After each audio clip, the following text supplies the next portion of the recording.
लाडली बहना आवास योजना का फॉर्म कुछ इस तरह से देखने में रहता है, लेकिन ढेर सारे लोगों ने यहाँ पे मनमाना तरीके से आवेदन को फिलअप किया है, जो कि अब ग्राम पंचायत से रिजेक्ट भी हो रहा है। यहाँ पे देख, मैंने साफ साफ पहली वीडियो में भी समझाया था। मैं दूसरी बार वीडियो क्यों बना रहा हूँ, क्योंकि 3 कॉलम ऐसे हैं जहाँ पे लोगों ने गलती की है, लोगों ने त्रुटि की है, और आवेदन जब उनका भरा जा रहा है तो सीधे यहाँ पे आवेदन जो है वो यहाँ पे रिजेक्ट हो रहा है। यानी 3,50,000 का सीधा यहाँ पे नुकसान हो रहा है, सिर्फ यहाँ पे एक छोटी सी गलती को लेकर। तो चलिए फिर से आज मैं ध्यान से समझाता हूँ। यहाँ पे मुख्यमंत्री लाडली बहना आवास योजना आप यहाँ पे साफ साफ देख सकते हैं। ये आवेदन पत्र आपको मिलेगा और यहाँ पे प्रति है, नीचे लिखा है ग्राम पंचायत का नाम। तो मैंने कल भी आज को वीडियो में बताया हुआ था, यहाँ पे मैंने ग्राम पंचायत जो है वो रेंडम यहाँ पे डाला हुआ है आपको समझाने के लिए। यहाँ पे एक एग्जाम्पल के लिए मैंने यहाँ पे नरहियारी डाल दिया है। इसके बाद जनपद पंचायत, यहाँ पे आवेदक हितग्राही का नाम, तो यहाँ पे देख सकते हैं आवेदक हितग्राही का नाम यहाँ पे सुनीता सिंह मैंने मेंशन किया हुआ है। कॉलम नंबर 2 आवेदक का पता, तो जो भी पता है आवेदिका का यहाँ पे देख सकते हैं। यहाँ पे आवेदिका यानी महिला का नाम डालना है, और महिला का जो भी यहाँ पे पता है वो यहाँ पे सिंपल सा आपको मेंशन करना है। यहाँ पे आवेदक की जो आयु है आधार कार्ड के हिसाब से ही आपको डालनी है, मार्कशीट वगैरह कोई चीज़ नहीं है, क्योंकि आधार कार्ड से आपको लाडली बहना योजना का लाभ मिल रहा है। और यहाँ पे मैंने 35 मेंशन किया हुआ था।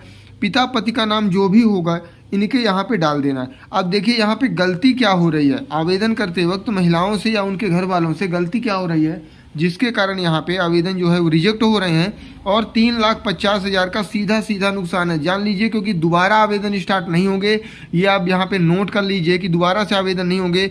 1 टाइम आवेदन है। अगर एक बार यहाँ पे आपका आवेदन गलत होता है तो यहाँ पे देखिए सबसे पहले आय की बात आती है। यहाँ पे जाति आपको डाल देना, वर्ग डाल देना है, लिंग डाल देना है। यहाँ पे समझना क्या है, परिवार की जो वार्षिक आय है, तो आप कुछ भी नहीं करते हैं, आपके घर में सोर्स ऑफ इनकम, चाहे आप मजदूरी करते हैं, XYZ कुछ भी करते हैं, लेकिन जो सरकारी नियम है तो आपको 40,000 रुपये आपको यहाँ पे आय जो है वो कंपलसरी डालनी ही डालनी पड़ेगी। यहाँ पे कोई 10,000, कोई 20,000, कोई 35,000, कोई 25,000, तो आपको यहाँ पे कंपलसरी है 40,000। ज़्यादातर आवेदन सिर्फ इसी वजह से रिजेक्ट हुए हैं क्योंकि यहाँ पे लोगों ने मनमाना आय डाली है, क्योंकि अब 40,000 का क्राइटेरिया मिनिमम है सोर्स ऑफ इनकम का, तो 40,000 आपको रखना है। ये पहली कॉलम में यहाँ पे लोगों ने गलती की है। कॉलम नंबर 6 में आपके आवेदन में क्या हो, कौन सा कॉलम है, क्योंकि आवेदन 2 तरह के हैं। क्योंकि एक आवेदन में यहाँ पे सिंपल सा एक 12,000 रुपये की भी यहाँ पे जिक्र हुआ है कि 12,000 रुपये से ऊपर आय ना होनी चाहिए। एक वो आवेदन है, एक ये आवेदन है। 2 आवेदन यहाँ पे जारी हुए हैं। अब सिंपल से यहाँ पे आधार कार्ड नंबर डाल देना है। नीचे आएंगे आप 9 नंबर पे, यहाँ पे परिवार का प्रकार, तो आपका सिंगल परिवार है तो आप यहाँ पे करेंगे। अगर आपका यहाँ पे एकाकुल परिवार है, यदि आप एक साथ रहते हैं, पूरे फैमिली की आईडी एक साथ है, तो आपको हाँ नहीं यहाँ पे कर देना, जो जैसी आपकी समग्र आईडी हो। अब यहाँ पे ध्यान से समझिएगा, आधार नंबर पूछ रहा है तो आपको 12 अंकों का जो भी आपका आधार नंबर हो, तो सिंपल सा यहाँ पे मैं आपको समझाने के लिए, क्योंकि यहाँ पे किसी की डिटेल भरना भी यहाँ पे प्राइवेसी है, तो दिक्कत हो जाती है, इसलिए यहाँ पे डिटेल में यहाँ नहीं भर रहा हूँ, आपको सिर्फ समझा रहा हूँ कि 12 अंकों का आधार नंबर डाल देना है। इसके बाद समग्र आईडी, लोगों ने क्या किया है, यहाँ पे जहाँ पे समग्र आईडी पूछ रहा है, तो जो यहाँ पे माता बहन जिनका आवेदन हुआ है, तो लोगों ने क्या किया है कि उनकी सदस्य आईडी यहाँ पे 9 अंकों की डाल दी है, और इसी वजह से आवेदन जो है रिजेक्ट हुआ है। जबकि परिवार आईडी पूछ रहा था, समग्र आईडी में जो 8 अंकों की ऊपर परिवार आईडी होती है उसको सिंपल सा डालना था, लेकिन लोगों ने सदस्य आईडी यहाँ पे डाल के आवेदन ही उनका यहाँ पे सिंपल सा रिजेक्ट हो गया है। तो आपको यहाँ पे कॉलम नंबर परिवार की वार्षिक आय में आपको ध्यान रखना है, यहाँ पे समग्र आईडी में ध्यान रखना है। इसके बाद आपको सिंपल सा जॉब कार्ड नंबर, यदि जॉब कार्ड नहीं है तो लोगों ने क्या है, जो श्रम कार्ड बना था उसका नंबर आप यहाँ पे मेंशन कर दिया था। बहुत सारे लोगों ने, देखिए जॉब कार्ड जो वो पुराना बना हुआ था नरेगा वाला, उसका नंबर पूछ रहा है, आपका श्रम कार्ड का नहीं पूछ रहा है। तो आपको यहाँ पे वो नंबर अगर नहीं है तो आपको इस कॉलम को स्किप कर देना, छोड़ देना है यहाँ पे जॉब कार्ड नंबर को। लेकिन अगर है तभी डालें। मोबाइल नंबर वही डालना है। बहुत सारे लोगों ने नए नए नंबर यहाँ पे डाल दिए, रिचार्ज नहीं था, OTP भेजने के चक्कर में दूसरा नंबर यहाँ पे डाल दिया। तो आपको बता दें, लाडली बहना योजना में आवेदन करते समय जो नंबर आपका आधार में समग्र में लाडली बहना में रजिस्टर्ड है, वही मोबाइल नंबर आप डालेंगे, तभी योजना का लाभ ले पाएंगे।